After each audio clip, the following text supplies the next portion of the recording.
What's up, guys? This is Bulvar the Fell-Handed, and this is the Art of the Type 59 Part 11. Here we are on Serene Coast. The greens have spawned on the southern side, and the reds have spawned on the northeast side. How's that? Now, the reason I'm kind of extending this Art of series is to kind of show you how it's different to work with a platoon squad versus on your own here. And we're very much indeed on our own. Now, what I find with this tank is I tend to go directly towards where I think the big battle is going to be, the front, the main area of contention, and I feel it's going to be on our right flank, the reds' left flank. Reds technically are greens because they will work against you. Anyway, moving on. So, my idea here is I'm going to go over here, I'm going to post up in a favorable position and go hold down. This tank excels when it's hold down. However, you need to be aware where you are at. You know, be mindful. You need to try to play already safe as much as possible because clickers will target this tank quite a bit. And the issue is you know, you're going to end a game and you're going to have, you know, 200 health left, and you're going to be like, you know, hey, nobody pinned me, but already just pooped on me the entire game. Yes, that will happen. That will happen a great deal. So you kind of need to focus up and start trying to play already safe. And at the same time, you need to be aware of where your teams are at. In other words, if I was the only one to come up here, I don't think I would have pushed up this far. Because what happens is, you know, you pull up this far, you get rolled by yourself. I mean, I'm sure you guys have seen my other videos. I posted the one where, you know, I was holding an area by myself, doing very well, and they ended up just rolling me. You know, they got tired of it. And, you know, if you've got just one guy holding up the whole column, guys, yeah, you should do the same thing. Anyway, moving on. Back to the present here. I am working this corner really well, and as you can see, I'm pulling up just enough for him to get lit up through the rock. I mean, obviously, technically, the shot shouldn't work, but it does. Put around there through his upper plate. He was angled in such a way I could go through the upper plate. And I have a guy over here not paying attention to me because it looks like he's taking rounds from a different area. That would be the 26E4 Super Pershing. Anyway, you know, we're in a really good spot and we're maintaining a good amount of fire here. And we're really going through the APCR, which is kind of what I recommend in this tank because this tank kind of balances your money loss through money gain just through doing well with the tank. So it kind of pays for its own APCR. You have to combat the mediocre armor penetration somehow.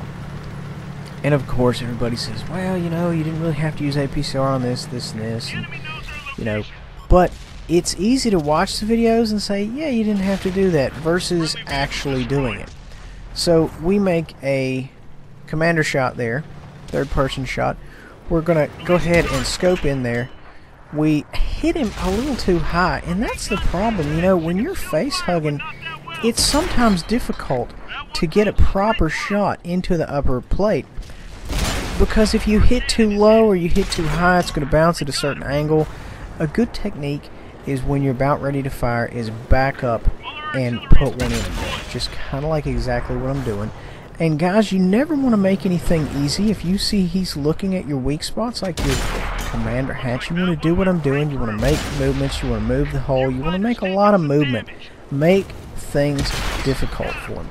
And that's what I did, and that's kind of what got me out of this situation. Moving on, we had to use a large repair kit because everything in the tank was broken. And that's fine. You know, we're troopers, we're going to keep cracking on. So we've got a guy up here. He is in a very strong position. We're going to go up here and we're going to try to get him out of it.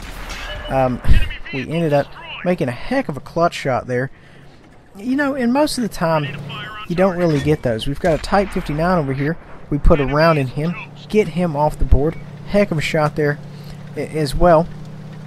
And we're moving on. You know, we know we're in trouble. The team is just whooping the tobacco juice out of us, but that's fine. We're just going to keep moving. We're going to keep shooting. We're going to keep the gun running, and we could do this all day.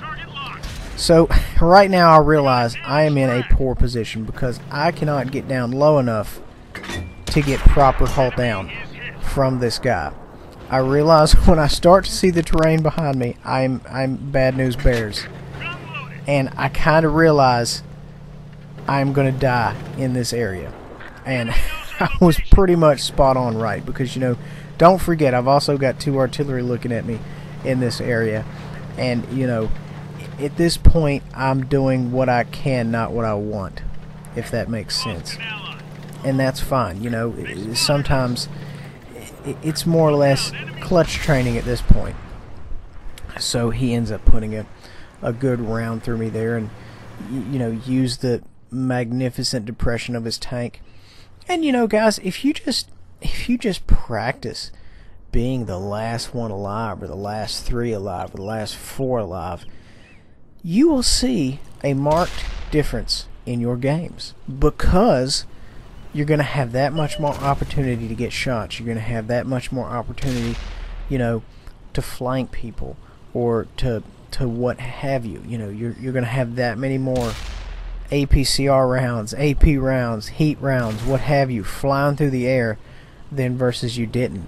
You know, I mean, you could even go so far as to say, okay, I've got 7 rounds a minute, I missed 10 minutes a game.